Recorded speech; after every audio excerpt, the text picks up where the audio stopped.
Bismillahirrahmanirrahim. Assalamualaikum warahmatullahi wabarakatuh. Alhamdulillahi rabbil alamin. Masya Allah ya. Kita jangan dari 97 lah ya, 96 aja lah ya. Ini bagus banget nih. Ada ayat tentang cara menolak yang buruk dengan cara yang baik.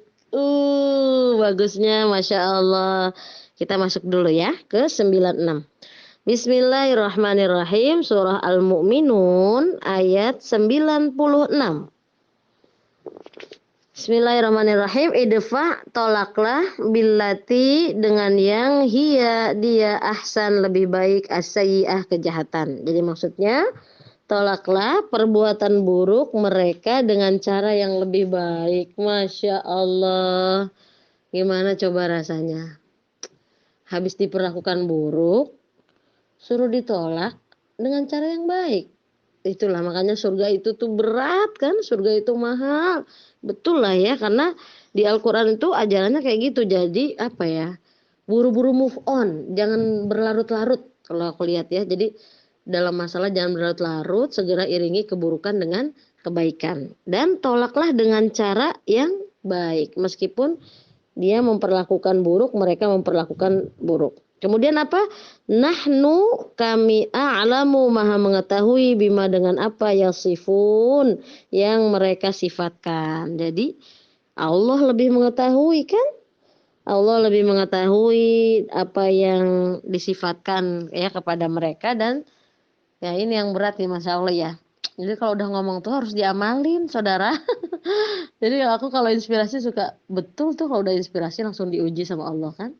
Iya Pak, bisa ngamalin.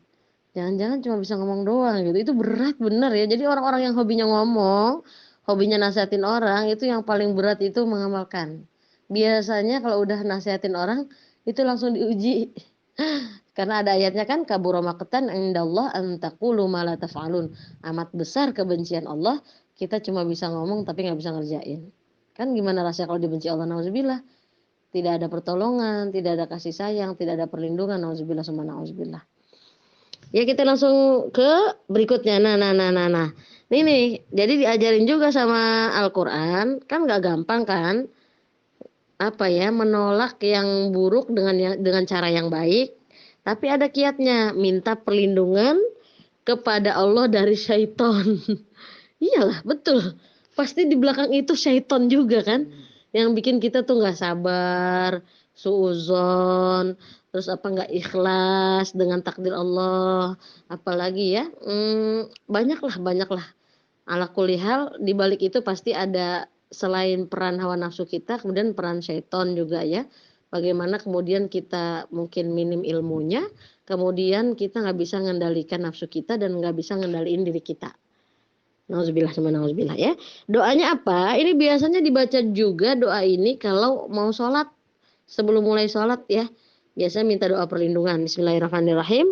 Robbi ya Robku, a'udzubika, aku berlindung kepadamu, min, dari hamazat, bisikan, asyayatin, dari bisikan syaiton. Jadi ini kita minta doa perlindungan dari bisikan syaiton. Namanya bisikan, kembali lagi kalau bisikan ada di surat An-Nas ya. Min syarri al-waswas al-khannas alladzi yuwaswisu fi sudurin nas. Kita berlindung dari bisikan syaitan, di mana yang membisikkan ke dalam dada manusia. Dada manusia. Ya, jadi akhirnya kita mainannya di hati kan? Itu.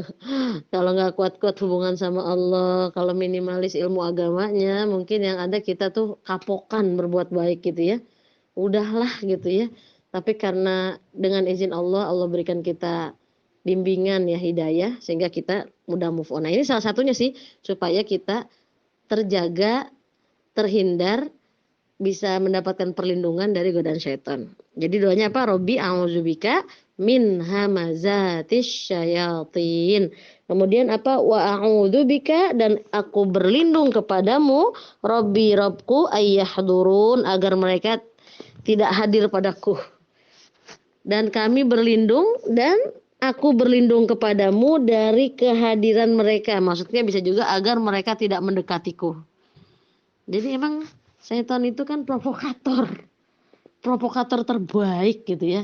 kita mau berbuat baik, ada aja kan malas bergerak misalnya kan, malas keluar duit, malas keluar rumah, banyak tuh ya kan dibikin nyaman di rumah, dibikin nanti, nanti kalau keluar rumah duitnya banyak habis misalnya, nanti kalau ngasih orang was-was gitu ya, pikiran-pikiran yang nggak karuan yang akhirnya kita, jadi kegoda gitu. Karena apa? Karena tadi kita belum minta perlindungan dan ini memang kelihatan remeh, tapi Al-Qur'an mengajarkan kepada kita hendaknya ini doa ini diamalkan setiap saat ya, supaya kita terhindar dari godaan syaiton dan kehadirannya. Jangan sampai dia ngedeketin kita.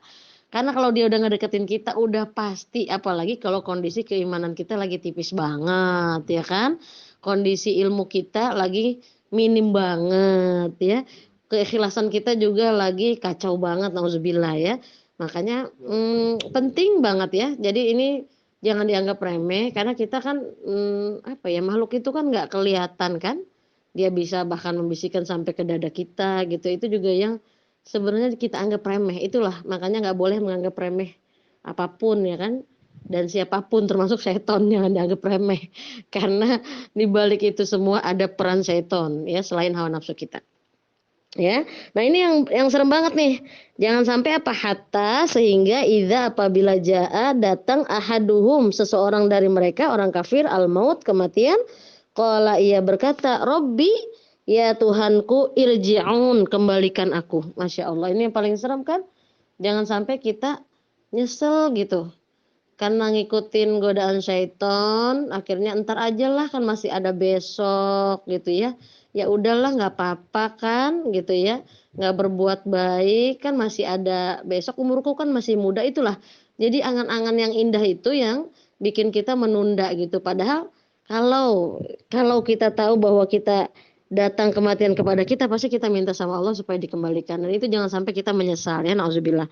Kemudian apa nih yang di ayat 100-nya, la'ali supaya aku amalu solihah, supaya aku berbuat amal soleh, fima dalam apa taroktu yang aku tinggalkan. Tapi kata Allah apa? Kala, sekali-kali tidak.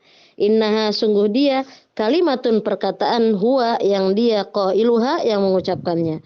Wamin dan dari waraihim belakang mereka barzahun dinding ya pembatas ila yaumi yub'atsun sampai hari yub'atsun mereka dibangkitkan.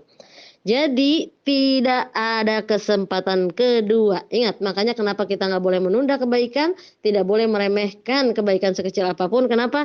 Karena kalau kematian itu datang kepada kita, tidak ada kesempatan kedua ya. Kenapa? Karena kesempatan amal solehnya sudah ditutup ya. Semoga manfaat. Assalamualaikum warahmatullahi wabarakatuh.